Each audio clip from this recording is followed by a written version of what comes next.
Bismillahirrahmanirrahim. Assalamu alaikum dear students. I am Adil Razak and welcome to my YouTube channel adilrazak.physics. Dear student, आज के इस video lecture में मैं आपको FSC physics part 2 full book most important 100 MCQs जो है वो discuss करवाने जा रहा हूँ। ये एक तरह से टेस्ट भी है और टेस्ट डिस्कशन भी है। MCQ से इंशाल्लाह आप देखोगे कि आपकी पूरी बुक एक इफेक्टिव और कंसेप्चुअल वे में रिवाइज होगी और उसके बाद आपके कंसेप्ट्स इंप्रूव होंगे और जो एमसीक्यूज मैं आपको करवाने जा रहा हूं इंशाल्लाह आप देखोगे कि बोर्ड में इसी तरह के एमसीक्यू जो है वो आएंगे और समटाइम्स तो सेम स्टेटमेंट भी आ सकती है। बच्चों को चूंकि फिजिक्स में एमसीक्यूज की बहुत टेंशन होती है और चूंकि ये वो इम्तिहान है हमारा बोर्ड का कि जिसके बाद आगे हमने एंट्री टेस्ट देना है, हमारा फ्यूचर और हमारा कैरियर इस पे बेस करता है, तो हम किसी किस्म का रिस्क नहीं ले सकते। इसीलिए डियर स्टूडेंट्स आपने इस वीडियो लेक्चर को बहुत तवज्जो और गौर से सुनना है। मैं आपको बताऊंगा कि टाइम सेविंग टेक्निक्स क्या हैं, टिप्स एंड ट्रिक्स क्या हैं और शॉर्टकट्स क्या हैं कि किस तरह हम इफेक्टिव वे में एमसीक्यूज को सॉल्व कर सकते हैं। बोर्ड में आपको पूरी बुक में से 17 एमसीक्यू आने हैं। मैं यहाँ आपको 100 एमसीक्यू जो है सॉल्व करवा रहा हूँ और ये एक तरह से टेस्ट है।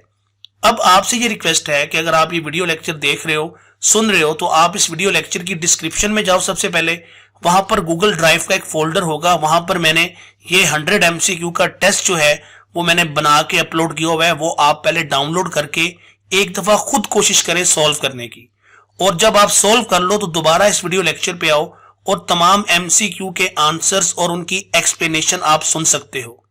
तो डियर स्टूडेंट, ये वीडियो लेक्चर आप बच्चों के लिए बहुत ही इंपॉर्टेंट है क्योंकि इस वीडियो लेक्चर में आप ये समझ लें कि पूरी बुक हम रिवाइज करने जा रहे हैं MCQs के जरिए। तो इसीलिए इस वीडियो लेक्चर को बहुत गौर तवज्जो से आपने सुनना है, चीजों को नोट डाउन कीजिएगा और अपने कंसेप्ट्स को इंप्रूव कीजिएगा।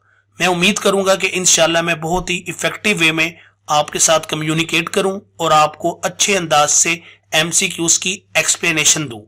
तो आप बच्चों से ये रिक्वेस्ट है कि वंस अगेन वीडियो लेक्चर को एंड तक लाजमी देखना है, हर एमसीक्यू की एक्सप्लेनेशन लाजमी सुननी है। आपका ये जो 15 से 20 मिनट है, ये आप ये समझ लें कि आप 15 से 20 मिनट में पूरी बुक को रिवाइज कर रहे हैं और इससे अच्छा इफेक्टिव मेथड होता ही नहीं है कि आप बुक को रिवाइज करें एमसीक्यूज के जरिए, और वो भी कि जब साथ आपके एक्सप्लेनेशन हो, जस्टिफाइड आंसर हो। तो बगैर किसी ताखीर के अब मैं स्टार्ट करता हूं एमसीक्यू टेस्ट और उसकी डिस्कशन। डियर स्टूडेंट्स, ये हमारे सामने स्क्रीन के ऊपर आप देख सकते हैं कि 100 एमसीक्यू का टेस्ट है। मैंने आपको बोला कि आप ये टेस्ट जो है, लिंक जो है डिस्क्रिप्शन में दिया हुआ है, वहां पे आप क्लिक करो तो आप ये पेपर जो है वो डाउनलोड कर सकते हो और आप पहले खुद इसको सॉल्व कर सकते हो। तो जनाब बगैर से ताखीर के मैं स्टार्ट करता हूं। देखें जी, पहला एमसीक्यू आपके सामने, capacitance of parallel plate capacitor does not depend upon. तो ये किस पे डिपेंड नहीं करती? यहां पर आंसर आएगा जी नन ऑफ दिस, क्योंकि हमें पता है कैपेसिटेंस का फार्मूला होता है C = A epsilon not over D। तो ये एरिया ऑफ प्लेट्स पे भी डिपेंड करती है, ये मीडियम पे भी करती है, डिस्टेंस बिटवीन द प्लेट्स पे भी करती है। तो यहाँ पर डज नॉट डिपेंड, तो इन तीनों पे तो डिपेंडेंस है, लिहाजा इसका आंसर आ जाएगा none of this. If a charge body is moved against the electric field, देखें आपने क्या करना है, आपने मोस्ट इंपॉर्टेंट जो इन्फॉर्मेशन है उसको आपने अंडरलाइन कर लेना है। अब यहाँ पर मोस्ट इंपॉर्टेंट इन्फॉर्मेशन कौन सी है कि मूव्ड अगेंस्ट इलेक्ट्रिक फील्ड। तो जब भी कोई चार्ज बॉडी इलेक्ट्रिक फील्ड के अगेंस्ट मूव करेगा तो वो इलेक्ट्रिक पोटेंशियल एनर्जी गेन करेगा। लेकिन अगर यहां वर्ड आ जाता अलोंग द डायरेक्शन, ये भी सुन लो, एमसीक्यू चेंज होके आ सकता है कि अगर कोई charge body along the direction जो है करता तो फिर इसका आंसर आना था कि ये काइनेटिक एनर्जी को गेन करेगा। ओके, तो फिल वक्त जो मौजूदा हमारे पास सूरत हाल है उसके अंदर इलेक्ट्रिक पोटेंशियल एनर्जी, अब देखें यहां पोटेंशियल एनर्जी भी दिया हुआ है लेकिन ये आंसर इतना अच्छा नहीं है जितना अच्छा आंसर इलेक्ट्रिक पोटेंशियल एनर्जी है। इसके बाद ये आगे बढ़ते हैं। The increase in capacitance of a capacitor due to presence of dielectric is due to, तो आप जानते हैं ये इलेक्ट्रिक पोलराइजेशन की वजह से है कि इलेक्ट्रिक पोलराइजेशन की वजह से capacitance of a capacitor increase कर जाती है। आगे बढ़ते हैं। Electric intensity inside the hollow sphere, अब देखें क्या बात की गई? होलोस्फेयर की। किसकी बात की गई? Electric intensity.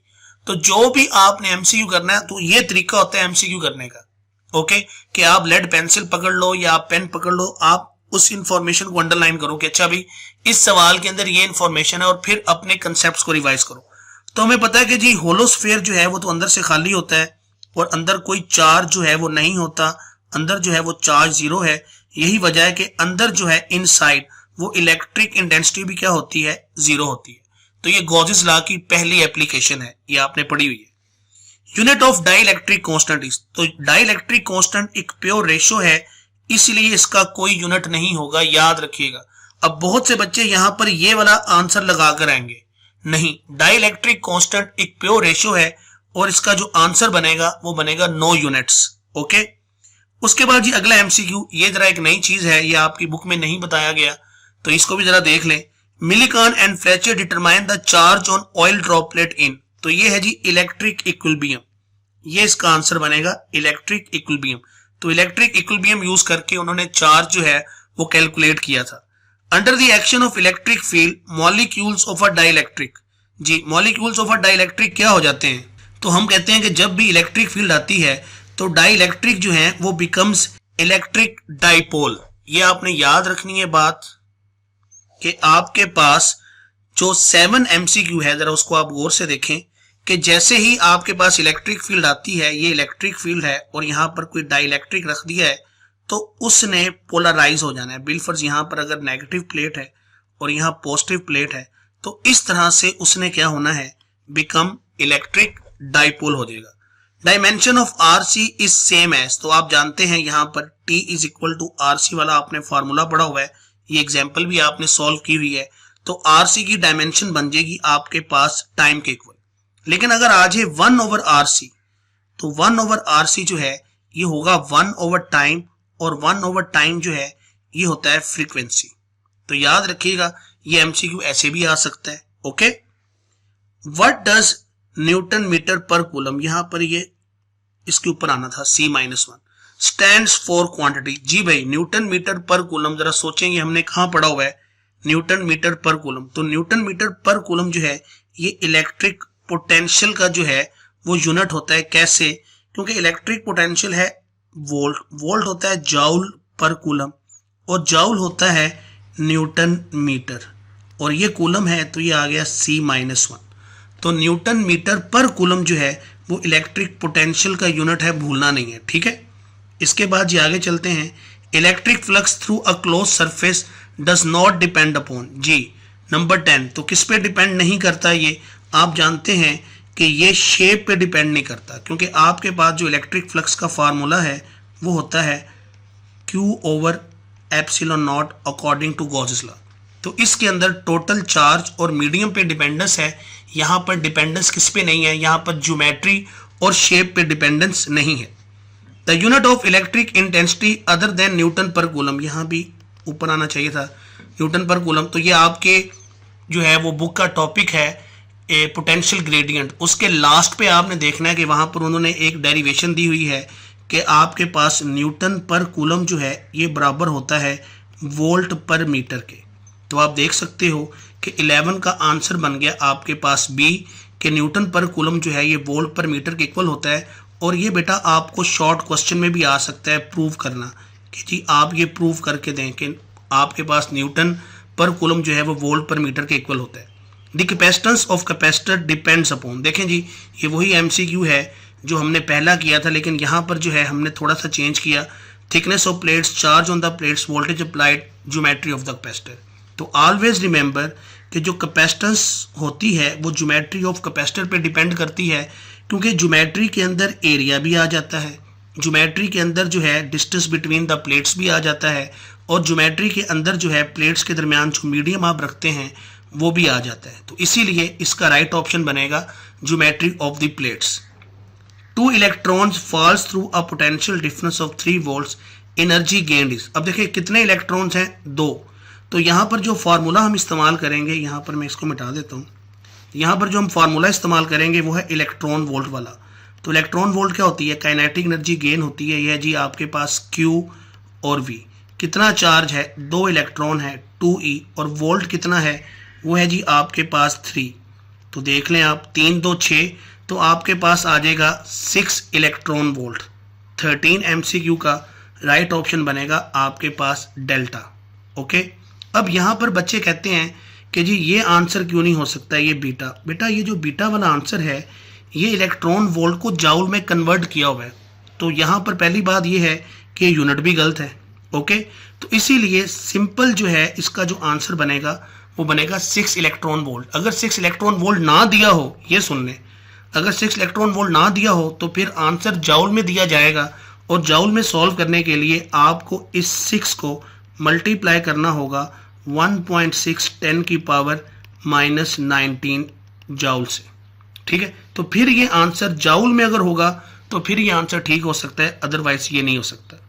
A rheostat can operate as, जी 14 MCQ है, तो रियोस्टेट कैन ऑपरेट एज, तो ये पोटेंशियल डिवाइडर के तौर पर इस्तेमाल होती है, ना ये एम्पलीफायर, ना ये ऑसिलेटर, ना ये transformer. Resistance tolerance of silver colour is, बहुत इंपॉर्टेंट MCQ है जी ये वाला आपके पास, कि जी रेजिस्टेंस टॉलरेंस जो है वो सिल्वर की कितनी होती है जी। तो सिल्वर की जो आपके पास रेजिस्टेंस टॉलरेंस है वो होती है 10%।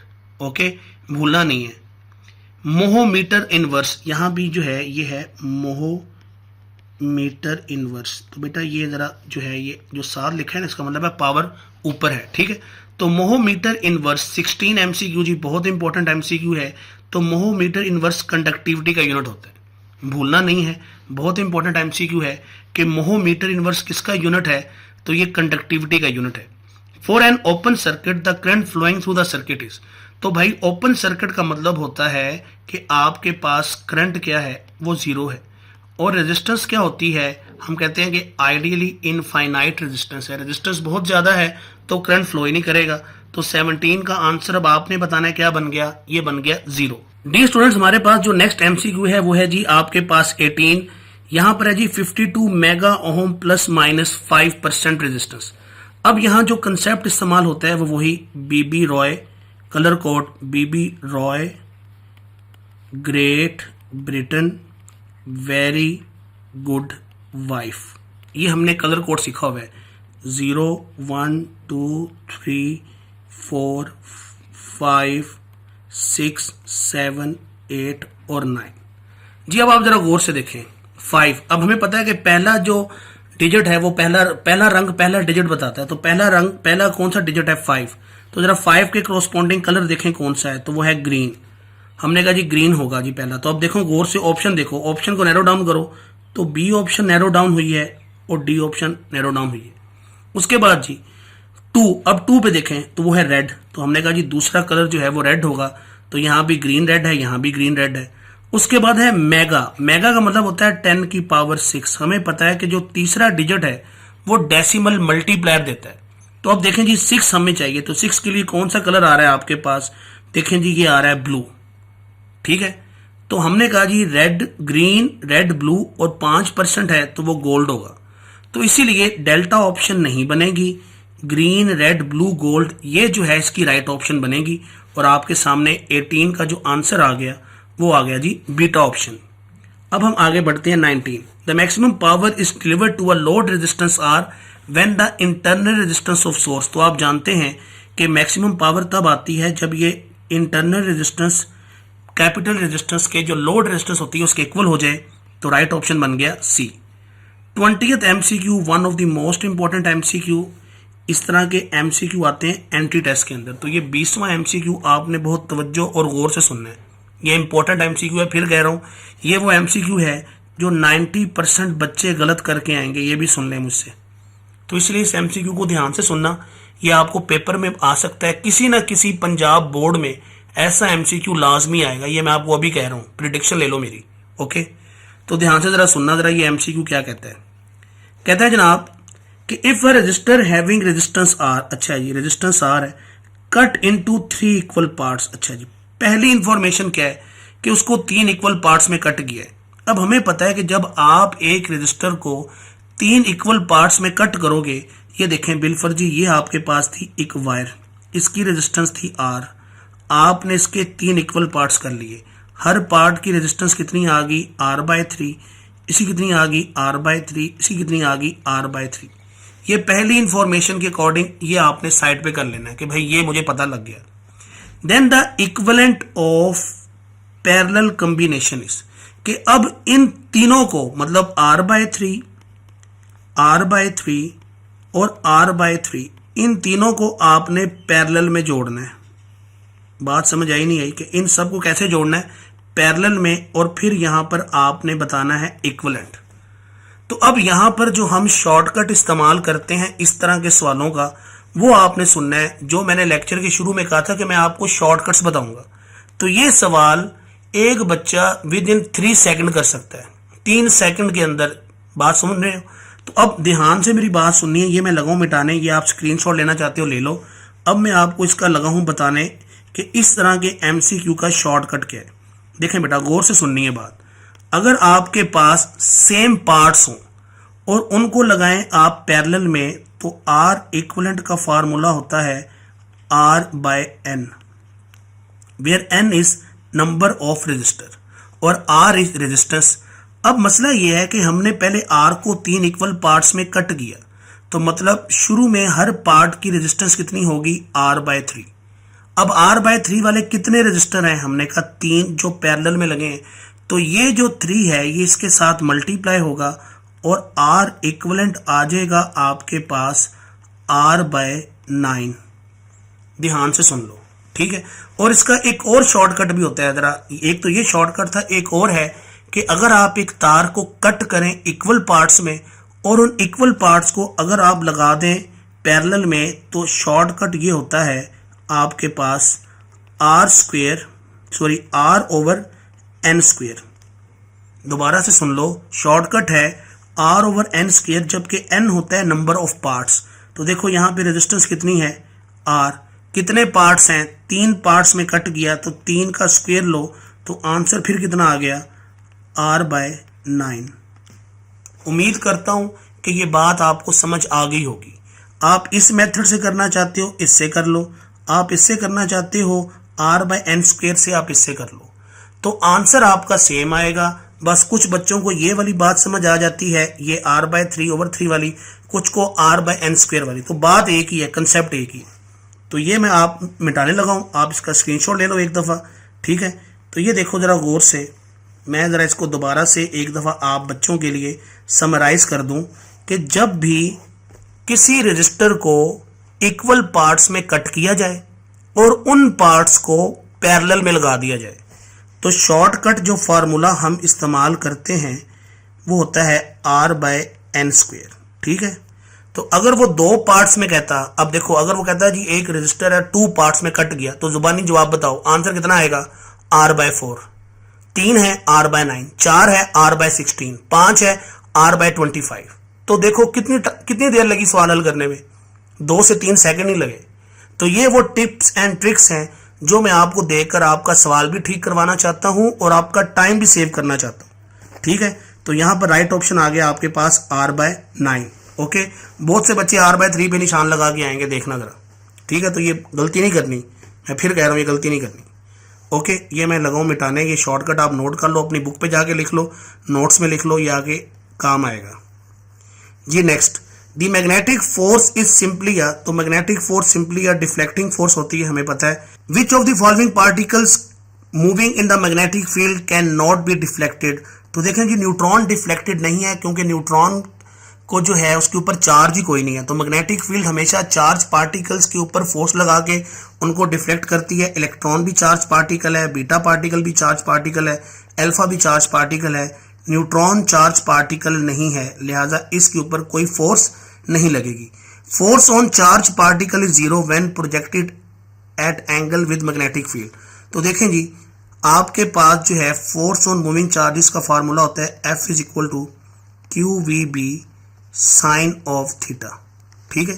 तो अब अगर हमें फोर्स 0 चाहिए, तो एंगल या तो हो 0 डिग्री, या तो आपके पास एंगल होना चाहिए 180 डिग्री, क्योंकि साइन 0 0 होता है और साइन 180 जो है ये भी क्या होता है 0 होता है। अब आप अपने कैलकुलेटर के ऊपर, ये मेरी आपसे जो है एक रिक्वेस्ट है कि आप अपना कैलकुलेटर निकाल के एक दफ़ा जो है वो आप साइन 270 का आंसर निकालें तो आप देखेंगे कि उसका आंसर होगा -1।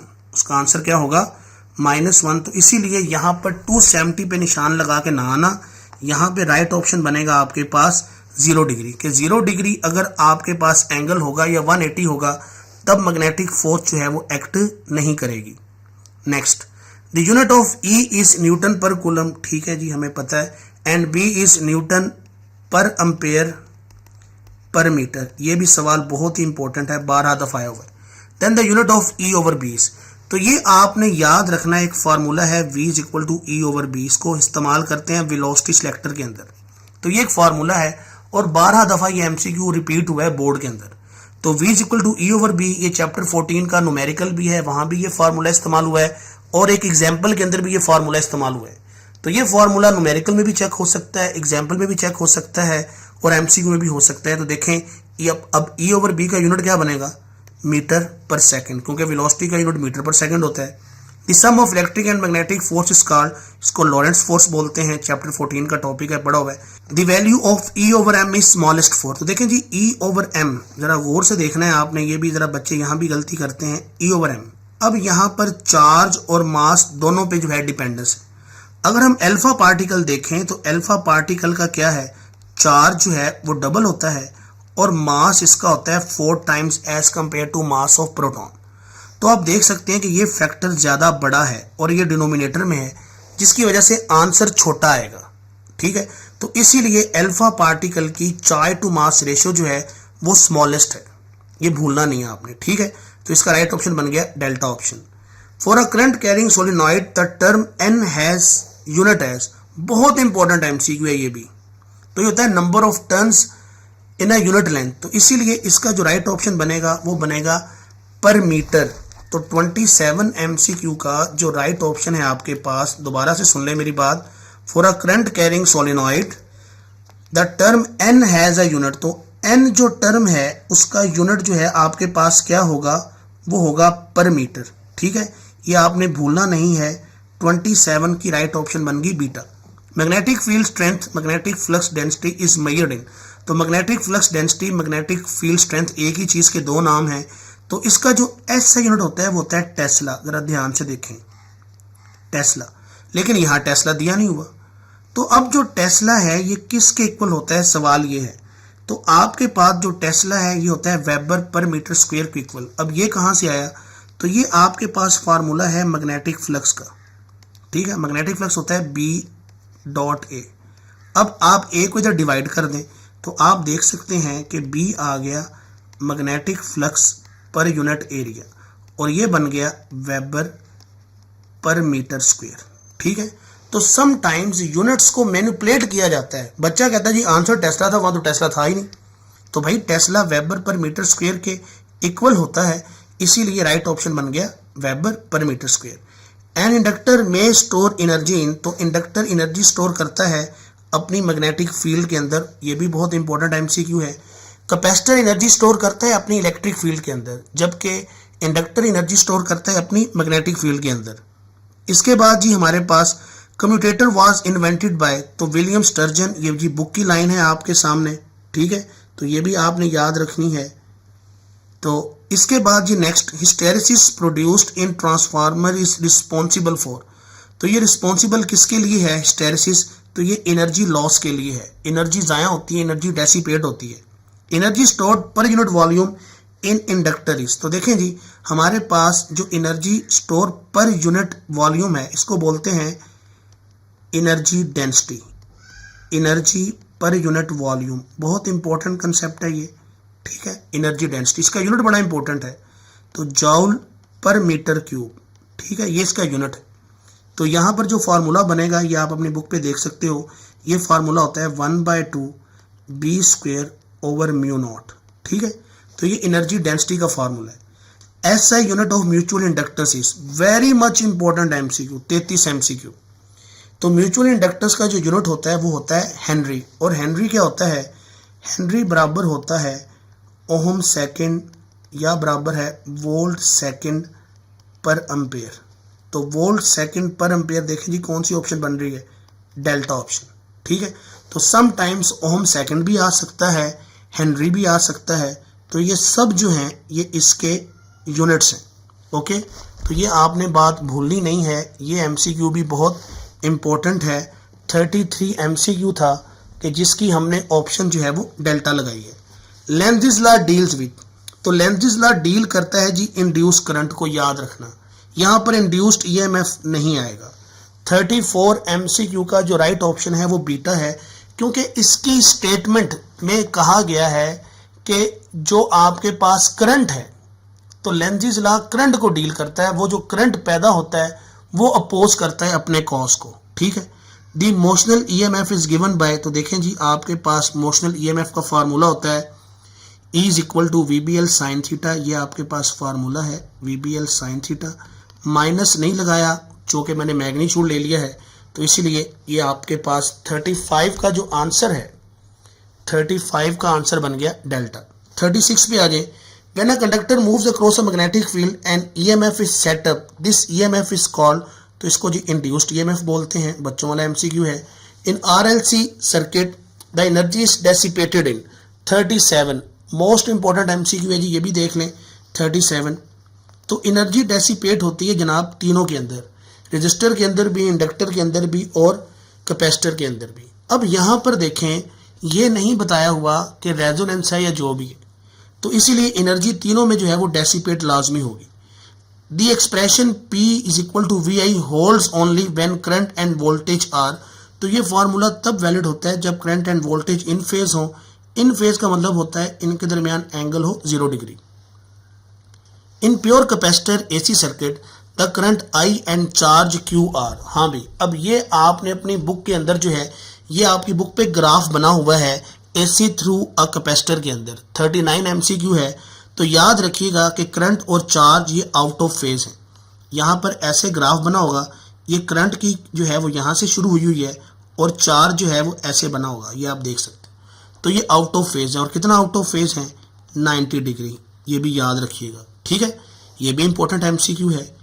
इन 3 phase voltage across any 2 lines is about, in 3 phase voltage across any 2 lines, अब ये एनी 2 लाइन्स से मुराद क्या है 40 MCQ जी।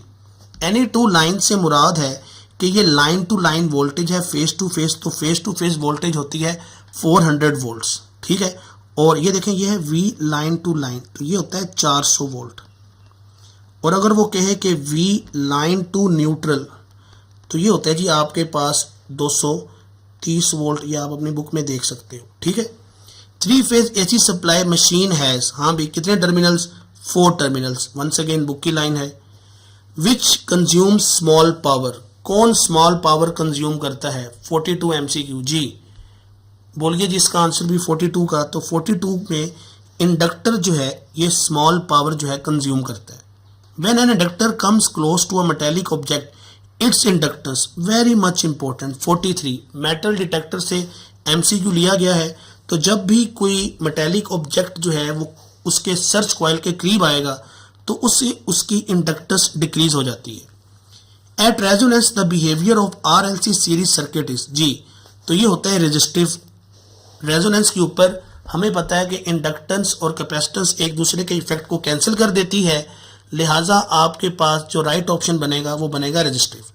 एट 0 केल्विन जी, 0 केल्विन के ऊपर सेमी कंडक्टर्स आर, तो सेमी कंडक्टर्स क्या होते हैं 45 MCQ, तो राइट ऑप्शन है जी इसका इंसुलेटर्स, बुक में लिखा हुआ है। Young's modulus for water is very much important MCQ 46, तो यंग मॉडुलस फॉर वाटर जो है ये होता है 0।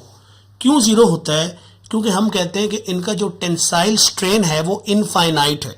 ओके, तो देखें जी आपके पास इलास्टिक मॉडुलस होता है स्ट्रेस ओवर स्ट्रेन, तो वाटर और मरकरी का जो स्ट्रेन है ना वो होता है इन्फिनिटी, और याद रखिएगा 1 ओवर इन्फिनिटी हमेशा क्या होता है 0। ठीक है, तो इसीलिए यहाँ पर अगर मरकरी भी आ जाएगा तो उसका आंसर भी बनेगा 0। इसके बाद ये आगे बढ़ते हैं। Above the Curie temperature iron is, तो ये भी देखें वंस अगेन बुक की लाइन है 47, तो iron is paramagnetic.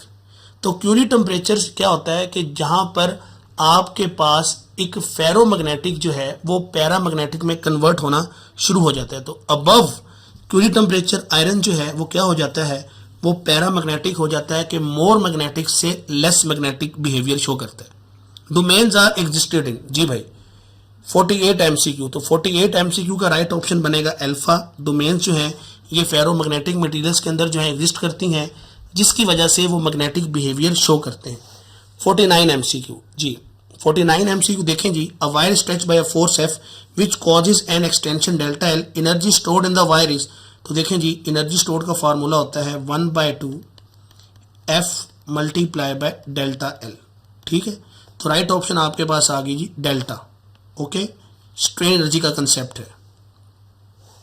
Potential difference across two terminals of silicon diode at 300 kelvin is, जी 50 एमसीक्यू।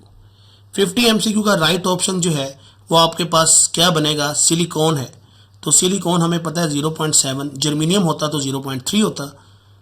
नेक्स्ट आगे बढ़ता हूं। 51 in NPN transistor current does not flow in the direction from, जी 51 most important MCQ है। ये MCQ भी बहुत से बच्चे जो है वो रॉन्ग करते हैं कि एनपीएन ट्रांजिस्टर के अंदर जो करंट है, करंट डज नॉट फ्लो, तो current base to collector flow नहीं करता। ये आपने बुक की लाइन देखनी है, बहुत इंपॉर्टेंट एमसीक्यू है, okay. Automatic function of street light can be done by use of, तो भाईजान ये कंपैरेटर इस्तेमाल होता है यहाँ पे। Voltage gain of common emitter NPN transistor as an amplifier is, once again जी ये बहुत इंपॉर्टेंट है लॉन्ग के लिए 53, और यहाँ पर देखें जी जो राइट ऑप्शन बनेगी वो बनेगी alpha. Transistor as an amplifier में जो गेन का फार्मूला है वो अल्फा ऑप्शन है, beta R C over R I ई।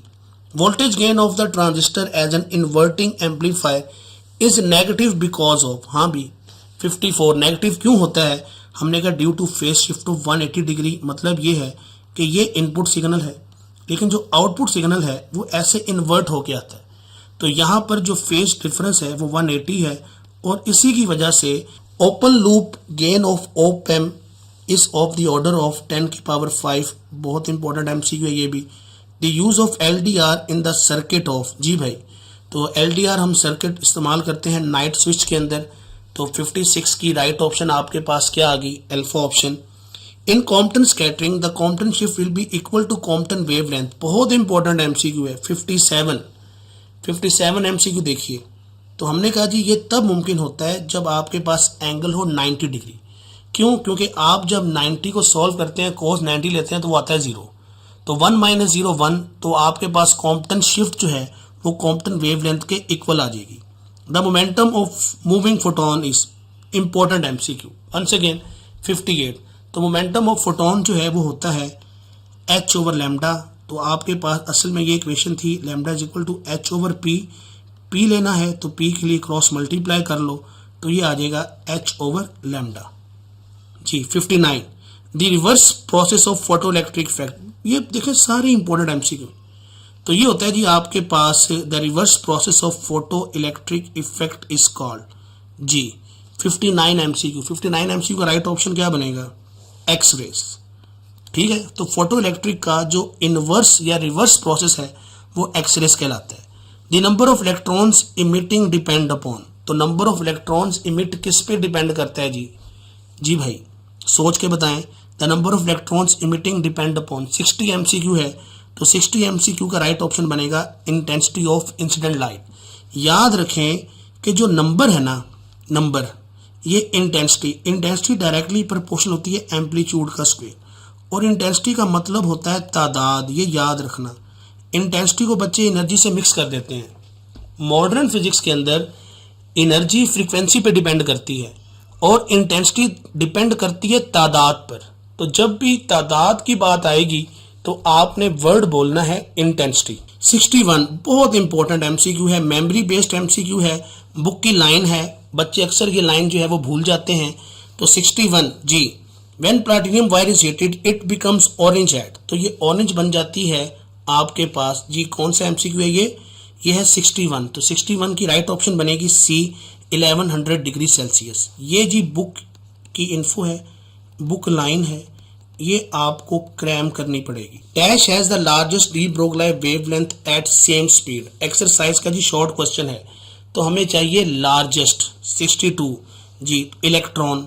क्यों, क्योंकि हमें पता है कि लैम्डा जो है ये इनवर्सली प्रोपोर्शनल होता है किसके, जब हम बात करते हैं मास को लेके, तो मास इलेक्ट्रॉन का सबसे कम है, यही वजह है कि उसकी वेवलेंथ सबसे ज़्यादा होगी। When the kinetic energy of photoelectrons is zero, ध्यान से सुनिए, kinetic energy maximum photo electrons की जीरो है। The frequency of incident photon is dash that of threshold frequency. तो जब काइनेटिक एनर्जी मैक्सिमम जीरो है आपके पास, तो फिर पॉसिबिलिटी ये है कि वो जो थ्रेशोल्ड वाला फोटोन है उसकी जो एनर्जी है वो इक्वल है। वो क्या है? वो इक्वल है किसके? थ्रेशोल्ड फ्रीक्वेंसी के। क्यों? क्योंकि उसका काम सिर्फ इलेक्ट्रॉन को निकालना है, उसको चलाना नहीं है। अगर चलाना होता तो आपके पास इंसिडेंट की एनर्जी ज़्यादा होती, लेकिन वो सिर्फ इलेक्ट्रॉन निकाल रहा है। तो इलेक्ट्रॉन निकालने के लिए आपको जो एनर्जी चाहिए it must be equal to, तो 63 का आंसर आ गया delta. The minimum energy required for a photon to create an electron positron pair, once again जी बुक की लाइन है, तो 1.02 मेगा इलेक्ट्रॉन वोल्ट, क्योंकि एक के लिए 0.51 मेगा इलेक्ट्रॉन वोल्ट चाहिए, तो दो के लिए इसको ज़रब दे दें 2 से, तो 1.02 मेगा इलेक्ट्रॉन वोल्ट इसका आंसर बनेगा। Joule second is the unit of, very much important. तो जाउल सेकंड जो यूनिट होता है वो होता है प्लैंक्स कांस्टेंट का, ठीक है। प्लैंक्स कांस्टेंट या एंगुलर मोमेंटम दोनों कह सकते हैं। The unit of work function is, तो हाँ भी वर्क फंक्शन का यूनिट क्या होता है? वर्क फंक्शन दर हकीकत क्या है?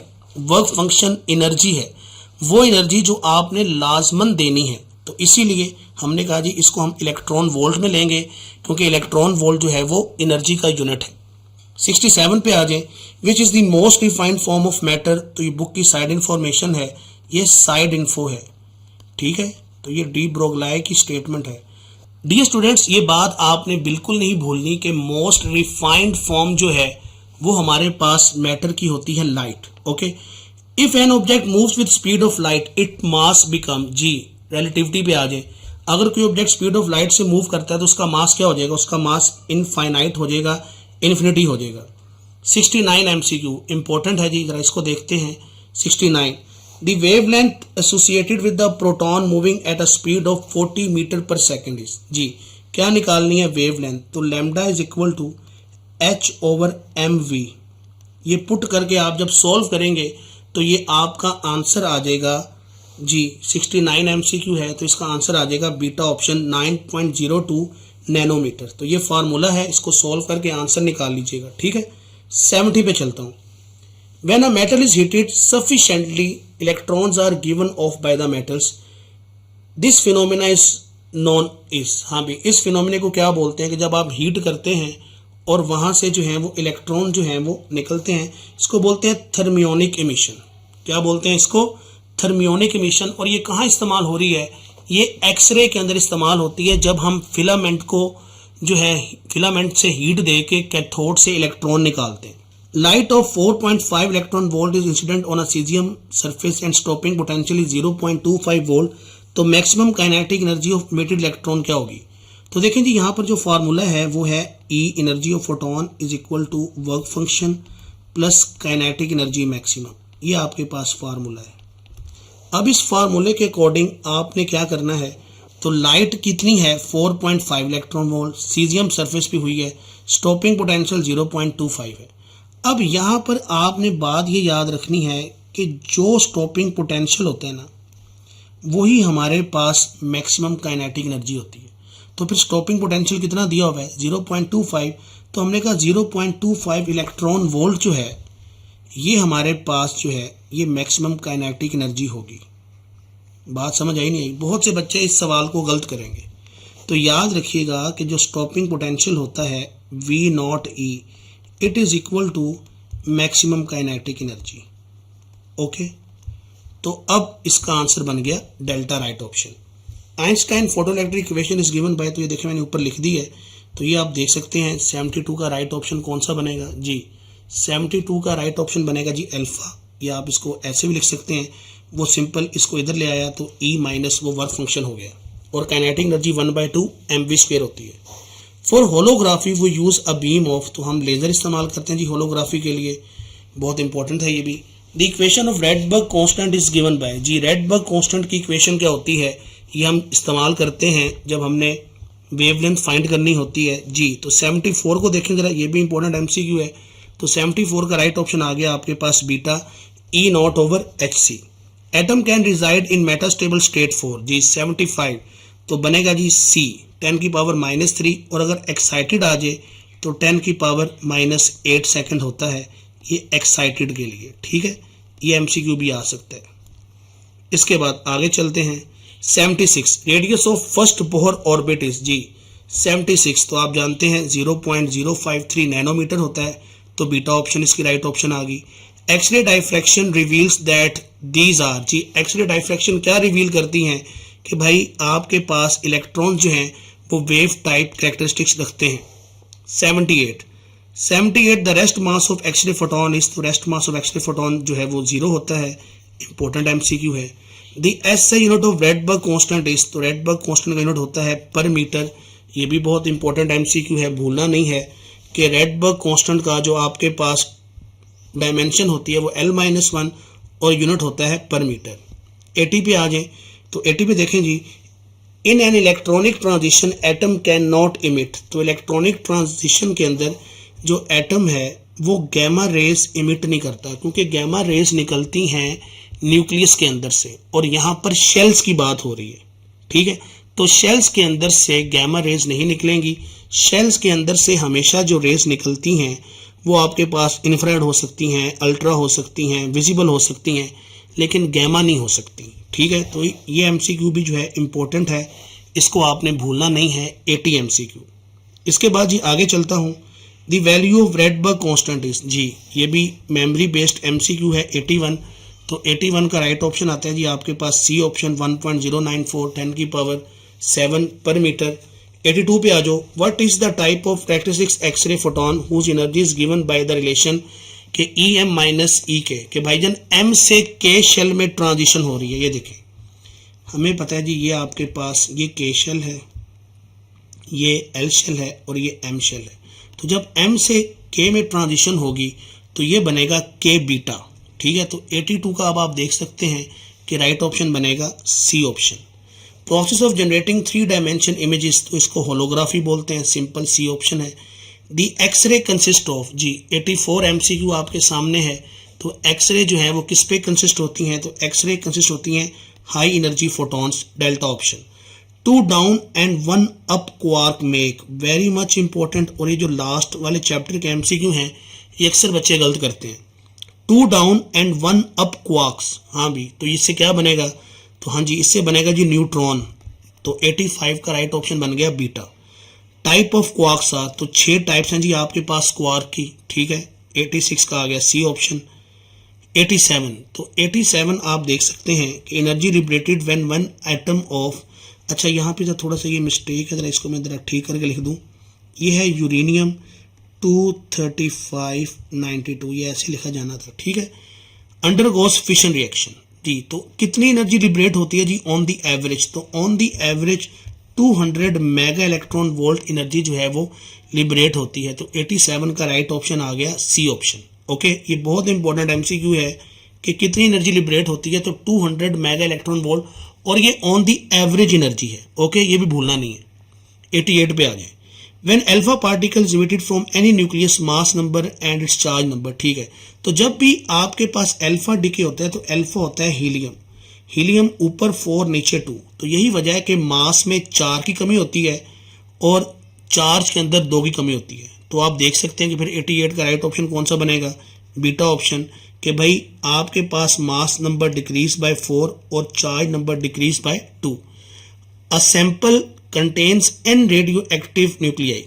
After 4 half-life, the number of nuclei decay is, हाँ भी, कितने डिके होंगे, तो यहाँ पर हम सिंपल इसका जो है एक शॉर्टकट हम बनाते हैं कि ये 1 माइनस 1/2 की पावर n, ये है डिकेड, ठीक है, डिकेड के लिए।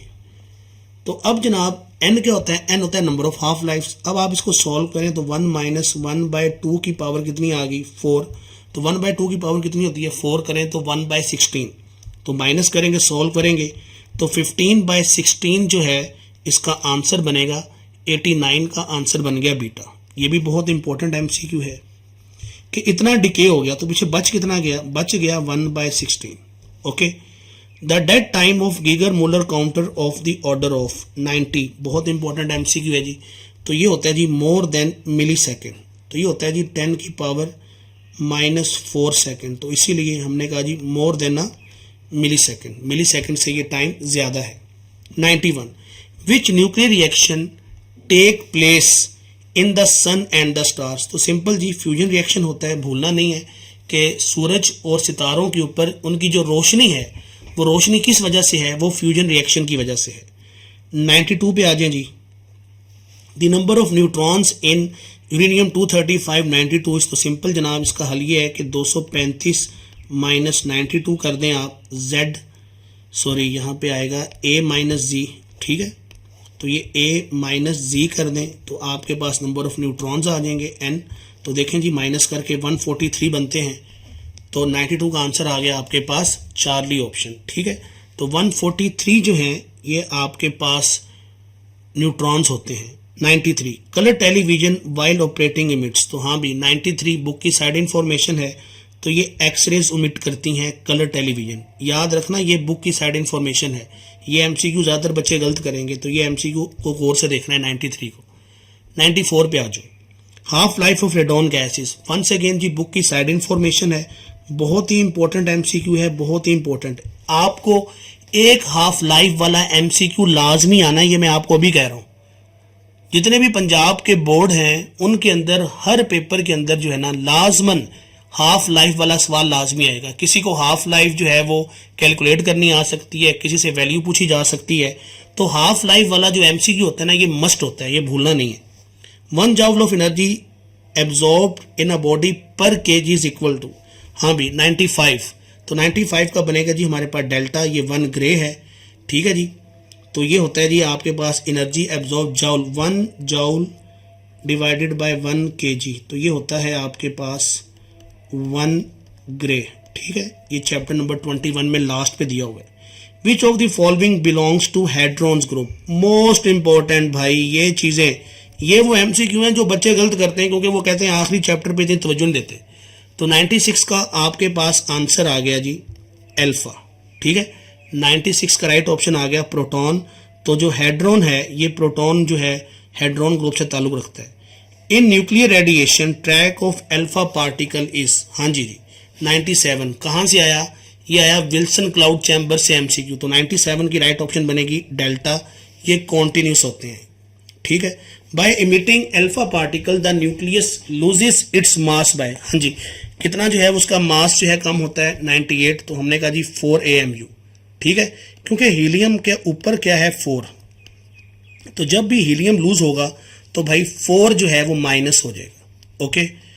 The particle which do not experience strong force are called, तो वो जो स्ट्रॉन्ग फोर्स जो है, स्ट्रॉन्ग न्यूक्लियर फोर्स जो है वो नहीं एक्सपीरियंस करते, ये सवाल भी आप समझें, तो ये सवाल भी 12 दफ़ा जो है वो पास पेपर में आ चुका है। The particle which do not experience strong force are called, तो उनको जनाब हम कहते हैं लेप्टॉन्स। लेप्टॉन जो हैं ये स्ट्रॉन्ग न्यूक्लियर फोर्स एक्सपीरियंस नहीं करते क्योंकि लेप्टॉन्स जो हैं ये इलेक्ट्रॉन्स वगैरह होते हैं और इलेक्ट्रॉन्स शेल्स के अंदर होते हैं। स्ट्रॉन्ग न्यूक्लियर फोर्स लगती है न्यूक्लियस के अंदर जो पार्टिकल्स होते हैं उनके ऊपर। The half life of sodium 24 is, once again जी बुक की साइड इंफॉर्मेशन है, तो जनाब ये होती है 15 आवर्स, बीटा ऑप्शन आ गया इसका राइट ऑप्शन। डियर स्टूडेंट्स, ये आपके सामने मैंने आपको 100 MCQs की जो है प्रैक्टिस करवाई है, तो मैं उम्मीद करूंगा कि ये 100 MCQs की प्रैक्टिस आपके लिए काफ़ी हेल्पफुल रही होगी और इंशाल्लाह अब आप इस हद तक रेडी हो कि आप अपना MCQ गलत नहीं करके आओगे। तो मैं ये उम्मीद करूंगा और मैं ये एक्सपेक्ट करता हूं कि वो बच्चे जिन्होंने इस वीडियो लेक्चर को देखा है इंशाल्लाह वो 17 आउट ऑफ 17 MCQs ठीक करके आएंगे। आपसे रिक्वेस्ट है कि काइंडली इस वीडियो लेक्चर को अपने बाकी दोस्तों के साथ भी शेयर करें ताकि सबका फ़ायदा और भला हो सके। आप सबका तवज्जो से सुनने का बहुत शुक्रिया। मैंने अपनी तरफ से पूरी कोशिश की है कि मैं आपको बेहतरीन से बेहतरीन एक्सप्लेनेशन दूं। अगर कोई इंसानी नुक्ते नज़र से कोई गलती, कोई मिस्टेक हो गई हो तो मैं उसके लिए माजरत खाऊं। इंशाल्लाह मेरी दुआएं आप बच्चों के साथ हैं। अल्लाह पाक आप सबका फिजिक्स का पेपर भी और बाकी पेपर भी आने वाले ज़िंदगी में तमाम आपके लिए आसानियाँ पैदा फरमाएँ और आपको कदम ब कदम जो है वो ढेरों खुशियाँ और ढेरों कामयाबियाँ मिलें। अपना ख्याल रखिएगा, अपने इस चैनल का भी। अल्लाह हाफिज़, टेक केयर।